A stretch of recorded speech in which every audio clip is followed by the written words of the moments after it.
Anwar Ibrahim, GST itu Goods and Service Tax, bukannya General Service Tax atau cukai am kepada semua orang. Kamu pergilah kursus dulu.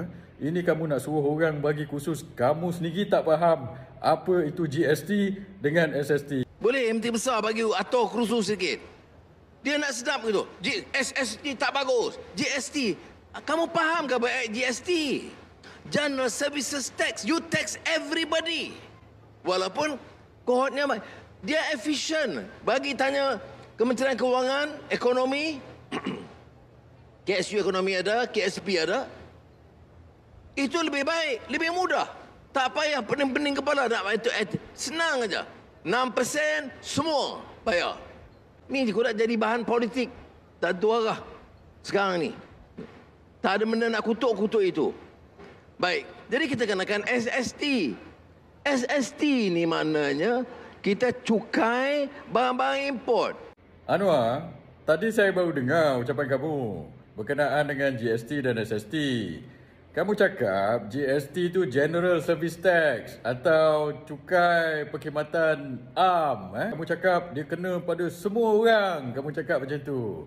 Dan SST pula kamu cakap adalah cukai ke atas barang import. Ini tak betul ini. Ini boleh amount to misinformation ya Anwar. Kamu cuba untuk mengelirukan rakyat ni.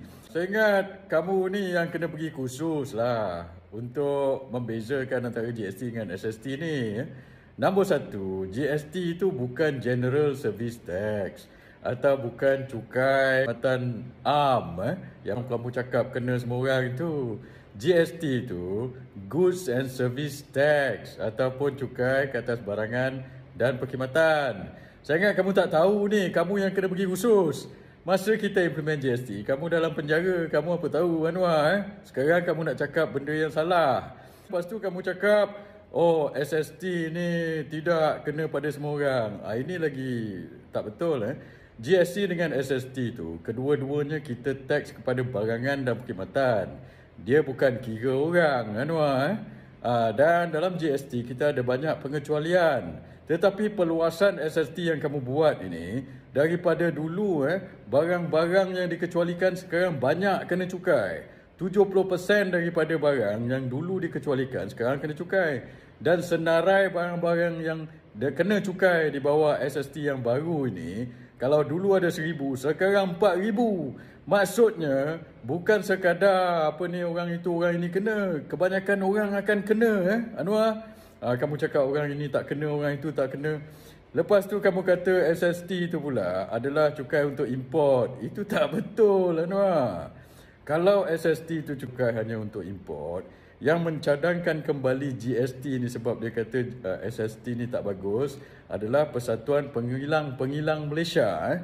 Kalau dia cuma kena kepada import saja, kenapa pula Persatuan Pengilang Tempatan ni yang bising? Itu kamu kena tahu, sebab itu kamu kena pergi kaji balik lah. Kamu yang kena pergi kursus SST GST ni Anwar Dan janganlah mengelirukan orang. Lagi satu, bukan sekadar SST ni tak bagus ni. Dia sebab apa? Sebab dia juga bukan sekadar dia kena ramai orang, tetapi sebab dia adalah cukai yang bertimpa-timpa berganda-ganda. Ini yang telah dikatakan oleh ramai pakar dan Persatuan Pengilang juga. Bila cukai itu berlapis-lapis, berganda-ganda, bukan saja dia kena, kita yang kena bayar ni. Kita kena bayar banyak kali berlapisan, sebab itu dia tak efisien. Sebab itu hampir keseluruhan negara dunia ni buat sistem lebih kurang macam GST atau VAT. Dia tak buat SST lagi dah macam yang kamu buat ini. Sebab sistem itu banyak ketirisan. Kenapa kamu nak pertahan sangat SST ni? Nombor satu Anwar Ibrahim, sebelum kamu buat kenyataan yang mengelirukan rakyat macam ini,